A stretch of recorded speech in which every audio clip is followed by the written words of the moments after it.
2025 সালের 25 মার্চ শুরু হয়েছিল এক নতুন স্বপ্নযাত্রা। এরপর বদলে গেছে বাংলাদেশের ফুটবলের চেনা মানচিত্র।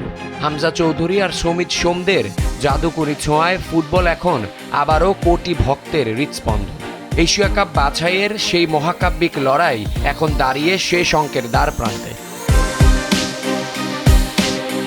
এই চূড়ান্ত পরীক্ষার আগে নিজেদের শেষবারের মতো ঝালিয়ে নিতে প্রস্তুত কাবরেরার শিষ্যরা। প্রতিপক্ষ কে হবে তা নিয়ে জল্পনা কল্পনা কম ছিল না। তবে কম্বোডিয়া কিংবা পূর্ব তিমুর নয়, বাংলাদেশের প্রতিপক্ষ এখন র্যাঙ্কিংয়ের 72 ধাপ এগিয়ে থাকা শক্তিশালী দল।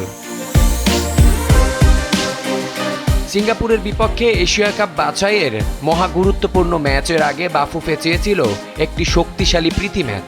হামজা চৌধুরী, জামাল ভুঁইয়াদের প্রতিপক্ষ হতে যাচ্ছে শক্তিশালী ভিয়েতনাম। সবকিছু ঠিক থাকলে আগামী 26 মার্চ ভিয়েতনামের মাটিতেই মুখোমুখি হবে দুই দল। এই ম্যাচ শেষ করেই সরাসরি সিঙ্গাপুরের কালাং শহরে উড়ে যাবে লাল সবুজ বাহিনী।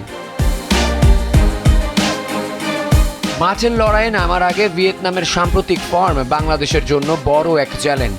গত 5টি ম্যাচে তারা অপরাজিতই শুধু নয়, বরং প্রতিপক্ষকে রীতিমতো বিধ্বস্ত করেছে। বর্তমানে ফিফা র্যাঙ্কিংয়ে 108 নম্বরে থাকা ভিয়েতনামের মূল শক্তি তাদের দ্রুতগতির উইং প্লে এবং ফিনিশিং। এশিয়ান কাপ বাছাই পর্বের এক লম্বা যাত্রায় বাংলাদেশের প্রাপ্তি নেহায়েত কম নয়। বিশেষ করে চিরপ্রতিদ্বন্দ্বী ভারতের বিপক্ষে হোম জয় এবং 2টি ড্র লাল সবুজ সমর্থকদের মনে নতুন করে আশা যোগাচ্ছে।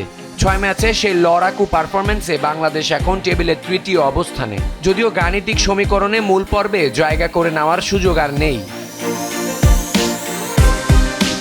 একদিকে ভিয়েতনামের টানা জয়ের রেকর্ড, অন্যদিকে হামজা জামালদের লড়াকু মানসিকতা।